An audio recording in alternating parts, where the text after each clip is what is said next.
litúrgico. Há 15 dias atrás estávamos a falar do chamado Domingo de Ramos.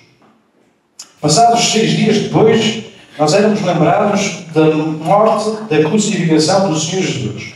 No domingo passado, nós estávamos a celebrar a Páscoa. E no domingo seguinte à Páscoa? Pois é.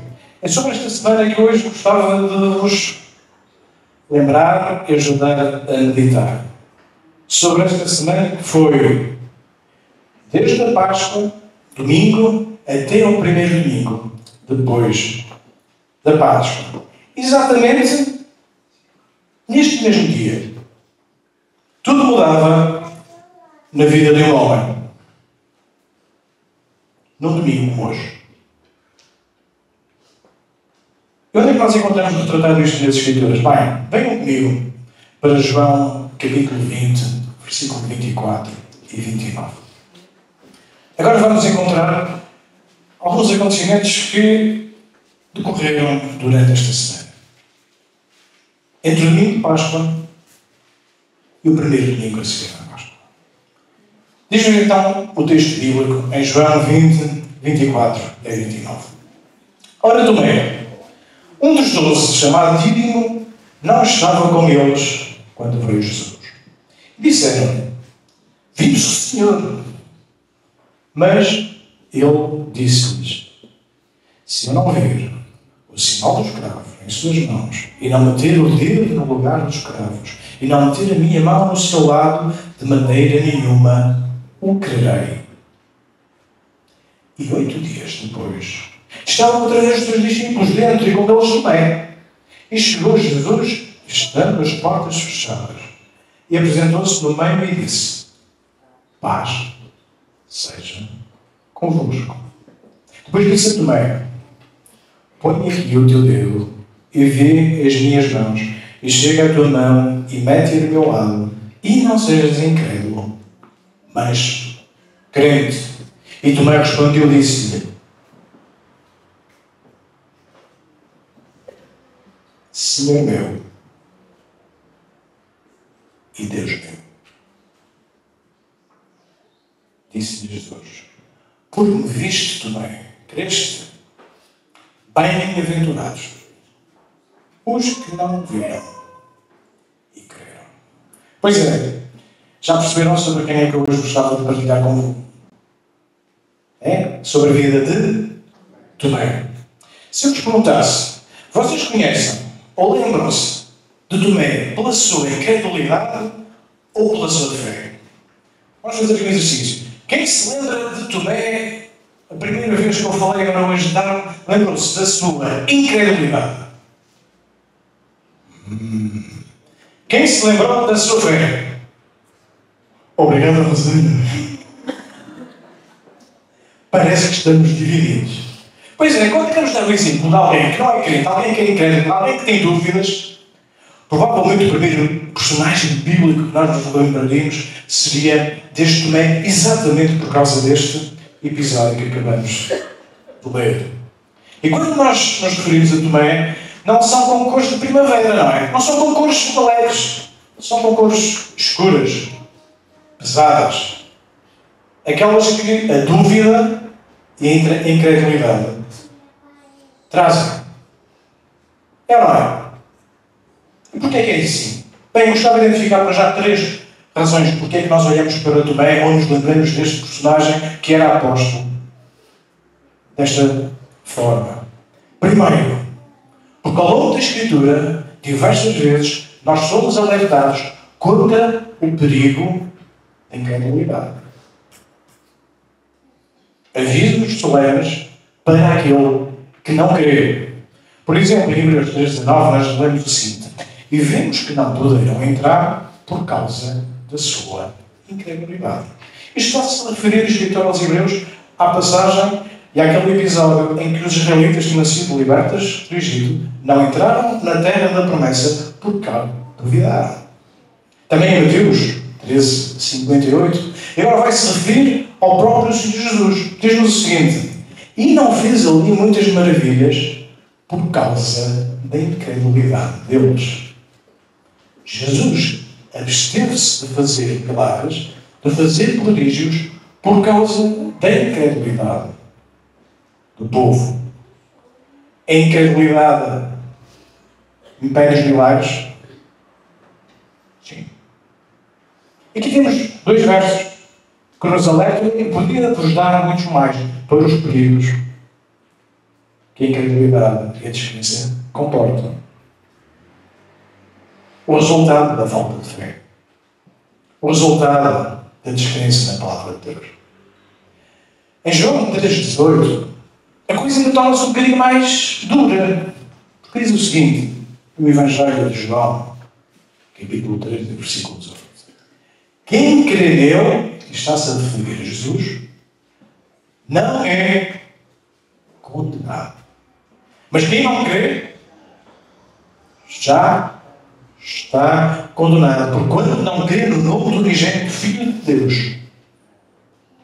Sim, o estado da humanidade sem Deus é o da condenação. Ninguém vai passar a eternidade do inferno porque estava salvo e não sabia. Eu vou repetir. Ninguém vai passar a eternidade do inferno porque estava salvo e não sabia.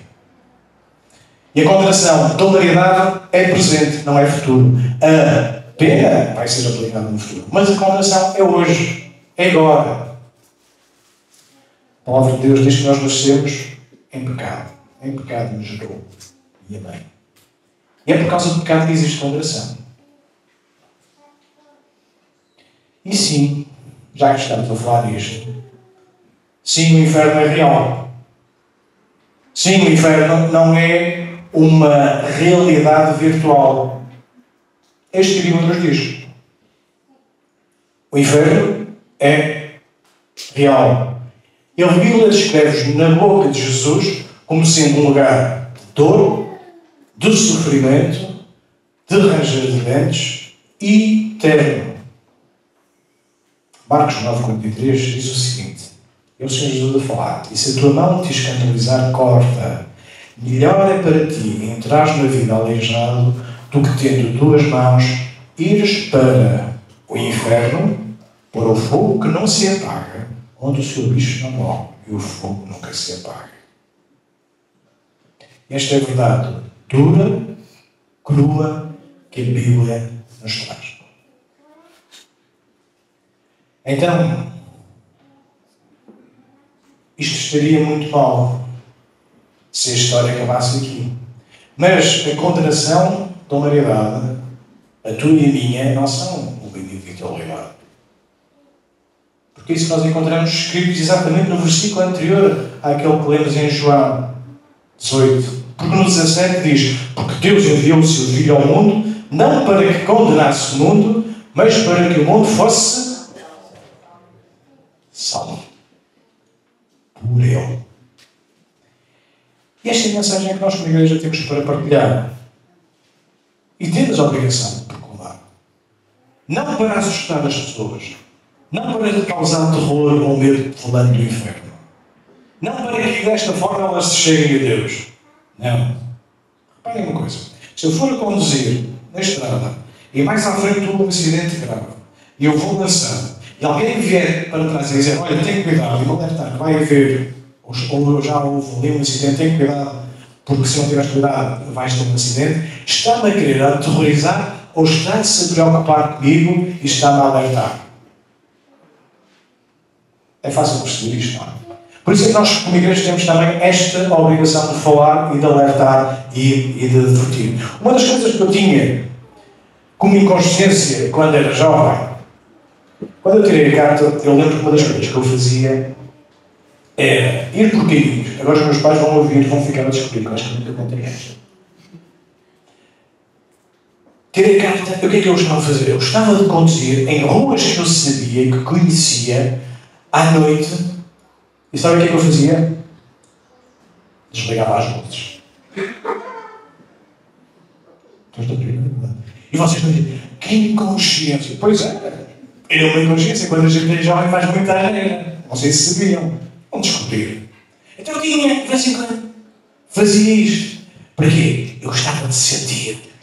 Eu sei o caminho, eu sei para onde vou, não vai acontecer nada.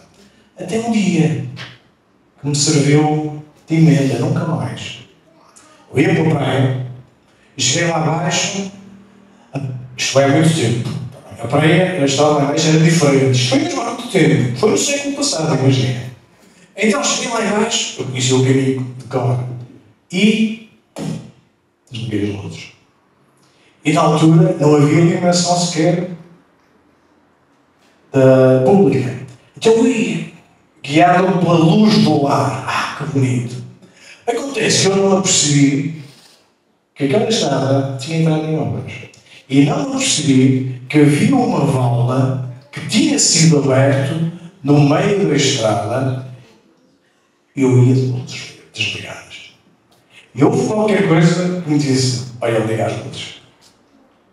Aquelas coisas que às vezes não aconteceu muitas vezes. Mas esta vez aconteceu. E eu liguei as luzes. E quando eu liguei as luzes, mesmo em cima daquela válvula. Sabem porquê? Porque a falta de luz traz perigo.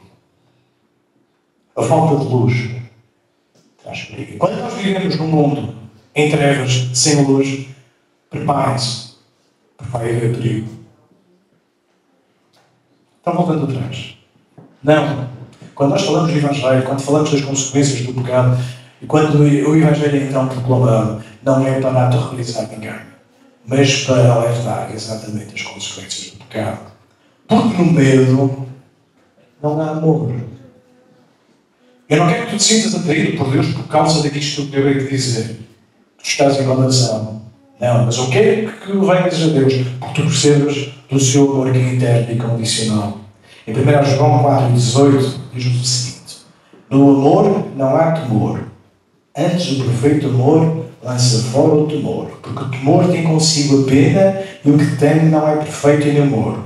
Nós amamos a Ele porque Ele nos amou primeiro.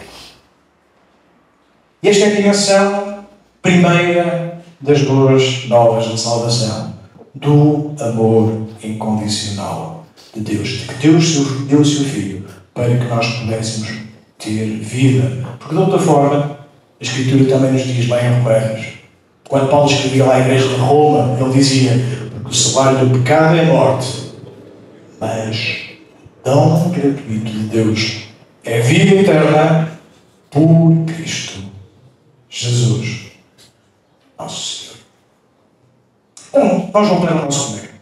Porquê é que eu vos dizia então que nós estamos tão prontos a catalogar Tomé? Primeiro, porque a incredulidade é um problema e temos que o tratar. Em segundo lugar, porque nós somos naturalmente propensos a valorizar as coisas negativas e não as coisas positivas. Facilmente, nós usamos um dedo indicador contra alguém e esquecemos da parte positiva daquilo a que nós estamos a apontar. Porquê é que nós olhamos para um ponto negro numa folha branca e vemos o ponto negro e não vemos todo o espaço branco que lá está?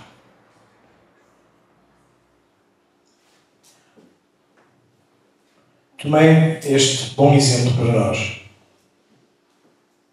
Que de facto não era apenas um ponto negro. Ela era uma folha branca que teve um ponto negro, sim, mas ela era uma folha branca. E reparem, tu hoje não pretendo reabilitar a imagem de Tomé perante as vossas cabeças ou convencer-vos o seguinte, não, porque ele não precisa de fazer isso. Se nós olhamos com honestidade intelectual para o registro bíblico, vamos perceber que efetivamente Tomé o que é e o que tem para nos ensinar. Por último, porque é que julgamos então Tomé tão facilmente?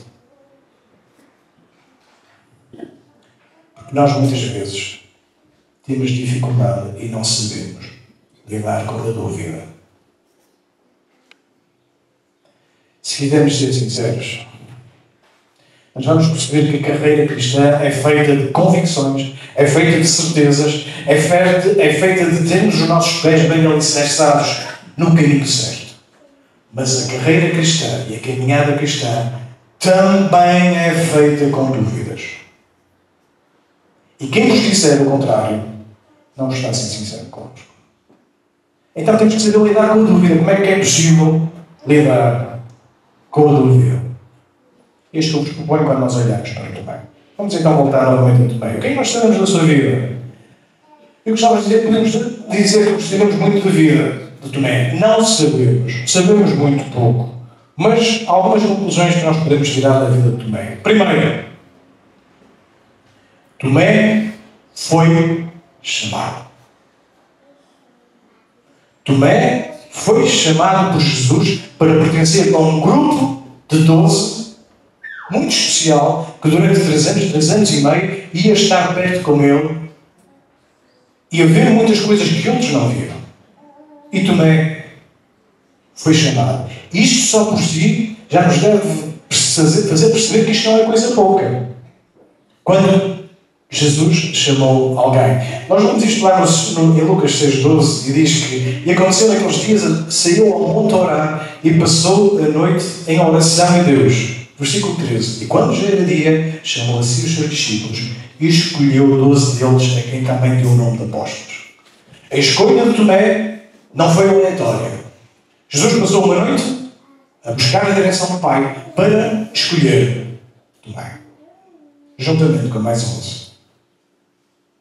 Então, Tomé fez parte deste número restrito. Depois, lá em Mateus, nós percebemos que este número restrito recebeu a autoridade do próprio Senhor Jesus para expulsar demónios, para fazer milagres, para proclamar o reino. Encontramos isto lá em Mateus 9. Então, este é um grupo de homens muito especial. E Tomé fazia parte deste grupo. E acontece que Jesus, ainda hoje, no século XXI, ele também chama. Ele também comissiona. Ele também declara propósito para a vida dos seus discípulos. Para ti. Para mim. Para destruir as obras do diabo. Para proclamar a remissão e o arrependimento dos pecados. Tomé foi chamado. Tu, hoje, se dizes que és discípulo de Jesus, também estás a ser chamado. Então, Tomé é este personagem especial que Jesus pegou e quis ensinar durante 3 anos e meio. Mas Tomé também é o corajoso. Venham comigo agora para o capítulo 11 de João. Vão abrir. Há pouco perguntávamos se, pensando em Tomé, vocês se lembravam da dúvida, ou da sua incredulidade, ou da sua fé. E agora gostava de vos perguntar. Se eu vos perguntasse, como exemplos de personagens bíblicos corajosos, quem é que vocês lembravam? Daniel? David? Contra Golias? Elias? Contra os profetas de Baal? Alguém se ia lembrar de Tomé? Rosana outra vez não. Vamos então. João 11. Versículo 1. Diz o seguinte. Estava então enfermo um certo Lázaro de Betânia, aldeia de Maria e de sua mãe, irmã Marta. E Maria era aquela que tinha ungido o Senhor com um unguento e lhe tinha enxugado os pés com os seus cabelos, cujo irmão Lázaro estava enfermo. Mandaram depois seus irmãos dizer: Senhor, eis que está enfermo aquele que tu amas. E Jesus, ouvindo isto, disse: Esta enfermidade não é para a morte, mas para a glória de Deus, para que o Filho de Deus seja glorificado por ela. Para Jesus amava a Marta e a sua irmã e a Lázaro. Ouvindo, pois, que estava enfermo, ficou ainda 2 dias no lugar onde estava. E depois disso, disse aos seus discípulos: Vamos outra vez para a Judeia. E disseram aos discípulos: Rabi, ainda agora os judeus procuravam apedrejar-te e tornas para lá. Versículo 16. Disse, pois, Tomé, chamado Dídimo, aos seus discípulos: Vamos nós também para morrermos com ele. Vamos ver o que é que está aqui a passar. Jesus tinha tido a notícia, havia um amigo que lhe era muito querido, tinha ficado doente, a notícia chegou, Jesus decide voltar onde estava Lázaro. Acontece que ele tinha vindo de lá, E os fariseus procuravam matá-lo. A antítese, as forças opositoras a Jesus estavam crescentes nessa altura. E aquilo que estava a acontecer era efetivamente um risco voltar a Betânia. Como é que os outros discípulos, que não eram Tomé, reagiram quando ouviram dizer a Jesus: vamos voltar? Malta do Brasil, sabe o que é isto? Da Angola, sabe o que é isto? Sim. Pois é. E o nosso Tomé, o que é que ele disse? Vamos com ele para morrer com ele. E este meu, do enquadramento que nós vemos, claramente está a referir-se quem morreu com quem? Com Jesus. Vejam como Tomé toma a liderança. Ele motivou aqueles que estavam com medo a perseverarem, a continuarem a caminhar ao lado de Jesus. Sabem que é isto que um líder faz? Os líderes são importantes nos tempos fáceis? São. Mas quando é que os líderes são necessários? Quando a coisa está dura. Quando a coisa pesa. Quando a coisa... E deixa-me dizer, quando falamos de líderes, tu és responsável, provavelmente és líder na tua casa. Tu tens a responsabilidade. Tu tens a responsabilidade chamada e liderada por Deus para liderar outros. Sabem porquê que eu digo isto? Porque um dos mandamentos que Jesus disse àqueles que eram seus discípulos, ide, pregai, fazei discípulos. E nós muitas vezes centramos a nossa atenção no ide, ainda bem que o ide está bem ontem.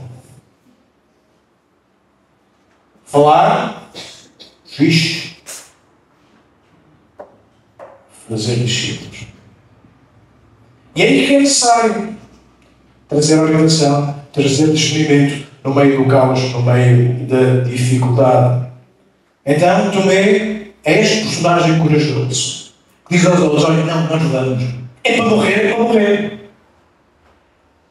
E não era para brincar. Jesus já tinha sido tentado, eles já tinham tentado apedrejar Jesus. Havia razões para medo? Havia. Mas também estava a assumir, a posicionar-se verdadeiramente como um apóstolo. Vamos nós, diz Tomé.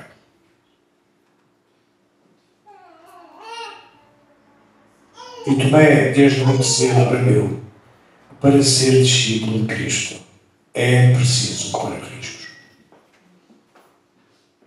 Para ser discípulo de Cristo é preciso estar preparado para correr riscos. Há uma coisa que nós não podemos nos esquecer. O tempo que nós vivemos na história da Igreja, nestes últimos anos, no Ocidente, são tempos de extensão. O que é que eu quero dizer com isto? A história da Igreja faz-se com perseguição, faz-se com mártires, faz-se com sofrimento, faz-se com oposição. A história da Igreja foi assim que foi construída. E nós temos que perceber que aquilo que nós vivemos, particularmente no nosso país, é sobretudo um tempo de oportunidade. E que por isso nós, como Igreja, somos chamados a ter uma responsabilidade acrescida. Porque o discípulo de Cristo é chamado a morrer. Bem, vamos não pensar porque é que eu vim mais à Igreja. Deixa um tempo. Mas a única coisa que eu vos digo é: não vão nas minhas palavras, vão naquilo que a Escritura nos diz.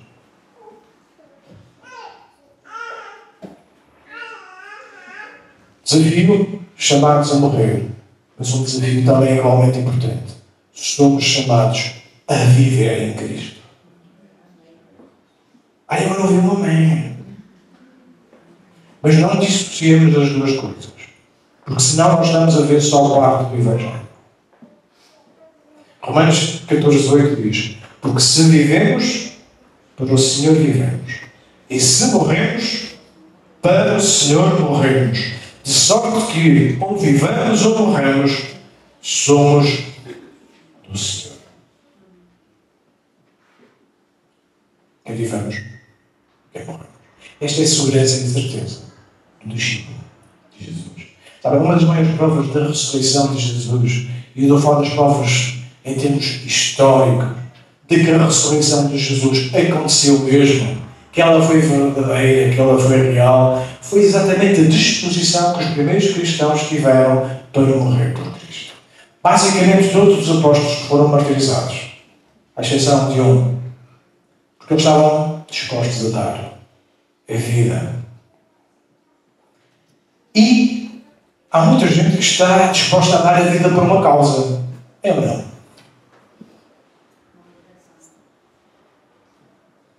Por uma causa em que acredita. Porque a grande pergunta é: quem é que está disposto a morrer por uma mentira? Porque isto está em causa. Porque se a ressurreição não fosse verdade, isso significaria que estes homens estavam a dar a vida por uma mentira. E sabem, eu não acredito que ninguém dê a vida por uma mentira. Posso estar enganado, mas ninguém conscientemente dá a sua vida por uma causa que sabe que foi mentira. E porque os apóstolos sabiam que efetivamente Cristo tinha sido crucificado, que tinha verdadeiramente morrido, mas também tinha ressuscitado, e isto tinha acontecido porque eles tinham visto. Isto os fez ter uma fé inabalável. Mas também do ponto de vista espiritual, agora se quiserem, o cristão que já nasceu de novo é chamado a morrer. Morrer para a sua carne, morrer para os seus desejos, morrer para as suas vontades. Gálatas 2:20 diz-nos: já estou crucificado com Cristo, e vivo não mais eu, mas Cristo vive em mim. A vida que agora vivo na carne, vivo pela fé do Filho de Deus, o qual me amou e se entregou a si mesmo por mim. Então, Tomé o corajoso. Vamos com ele. E se for preciso, vamos morrer com ele. Terceira característica de Tomé: o tempo está a voar. Eu sei, vocês estão a perceber que eu estou a andar mais devagar e preciso de mais tempo. Mas eu vou fazer o desconto ali da malta que estava ali a fazer. Tomé o perguntador. Uma das coisas que eu fazia quando era pequeno, sabem o que era? Quando chegava a hora da paparoca. Mãezinha, o que é que há para comer? Para saber se agradava. Mais alguém fazia isto quando chegava a hora do almoço? Oh, mãe, o que é? Mais ninguém fazia. Já ninguém está cá. Faziam isto, olha, pegam lá. Faziam?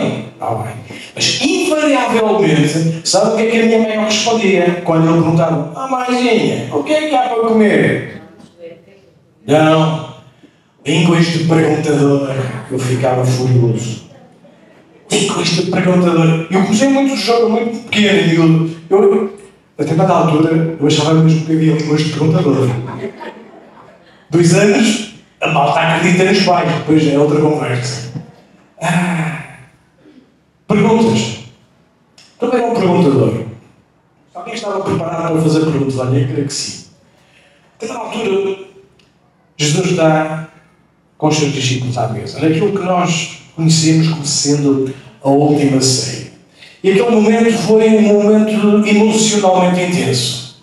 A hora da morte de Jesus estava a se aproximar. Havia muitas questões que Jesus ainda queria falar e transmitir aos seus discípulos. E eles próprios também faziam perguntas. E uma das perguntas veio de quem? Tu? Vem comigo para João 14. Do versículo 1. Então, nestas últimas instruções, em que Jesus ainda está, há coisas que ele quer transmitir aos seus discípulos, que era importante que eles percebessem a dimensão do seu chamado, aquilo que os esperava, mas também da convicção daquilo que iria acontecer. Então, 14:1 de João diz o seguinte: é Jesus a falar: não se turbe o vosso coração, credes em Deus, crede também em mim. Na casa do meu pai há muitas moradas. Se não fosse assim, eu vos teria dito: vou preparar-vos lugar. E quando eu for e vos preparar lugar, virei outra vez e vos levarei para mim mesmo, para que onde estivestes, já vós também, mesmo vós sabeis para onde vou. E conheceis o caminho. Versículo 5. Disse-lhe Tomé: Senhor, nós não sabemos por onde vais e como podemos saber o caminho? Disse-lhe Jesus: Eu sou o caminho, e a verdade, e a vida, e ninguém vem ao Pai, senão por mim. O que é que eu gostava de destacar nesta passagem, meus irmãos? É o seguinte: é o facto de Tomé ter feito esta pergunta, até quase que contrariando o próprio Jesus. Ele disse: Nós não sabemos.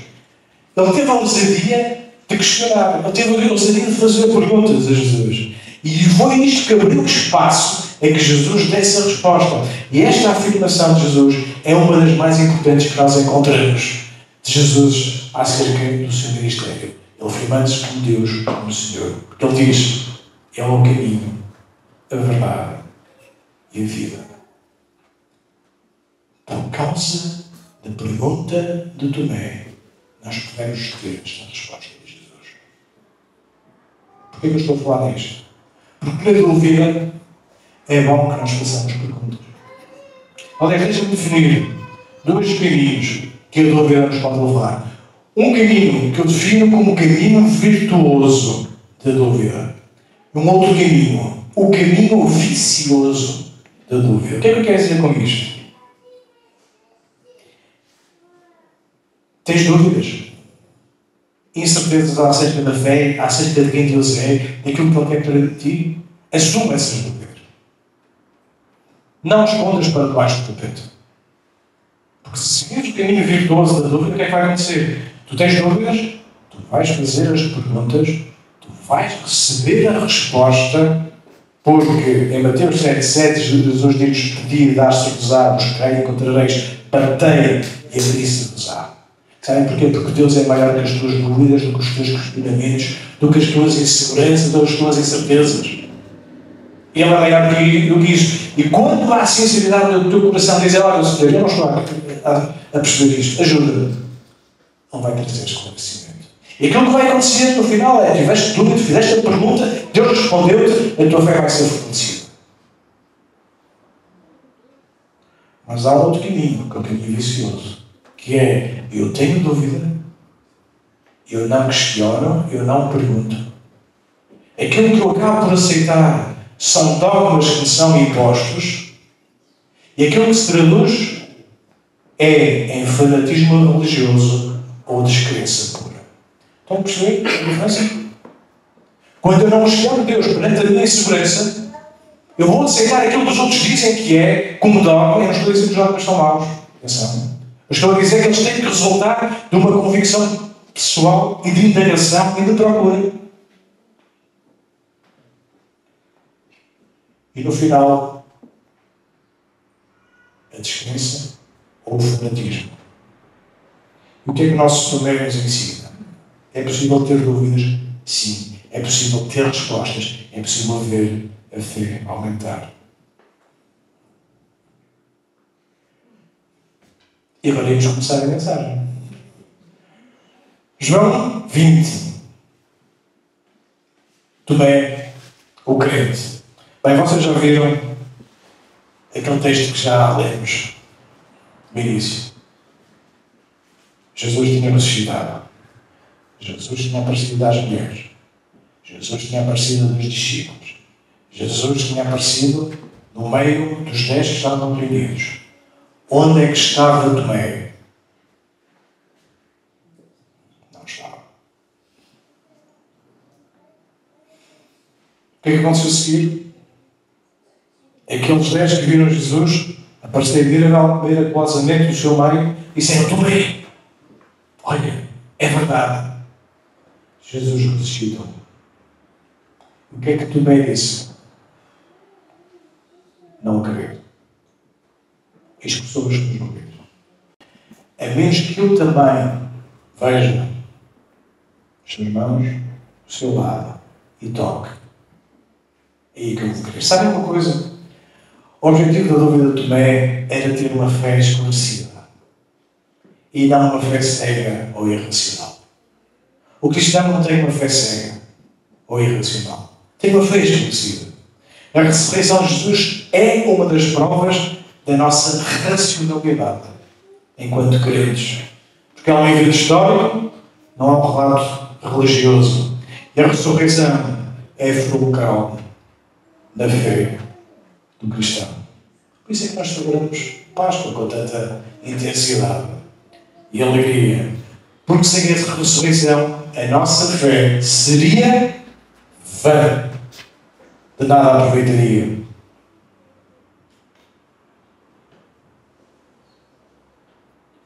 Mas a nossa fé também é alicerçada em quê? Nas Escrituras.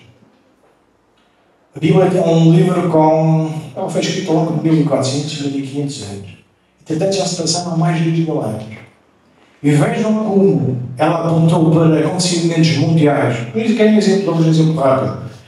A exceção em queda do Império Babilónico, a exceção em queda do Império Medo-Persa, dos gregos, dos romanos, está lá tudo. Onde é que estão esses impérios? A Bíblia falava deles. Mas a nossa fé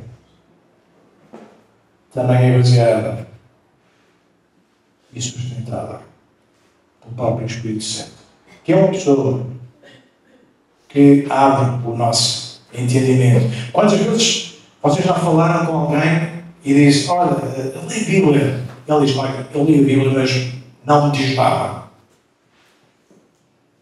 E sabe uma coisa?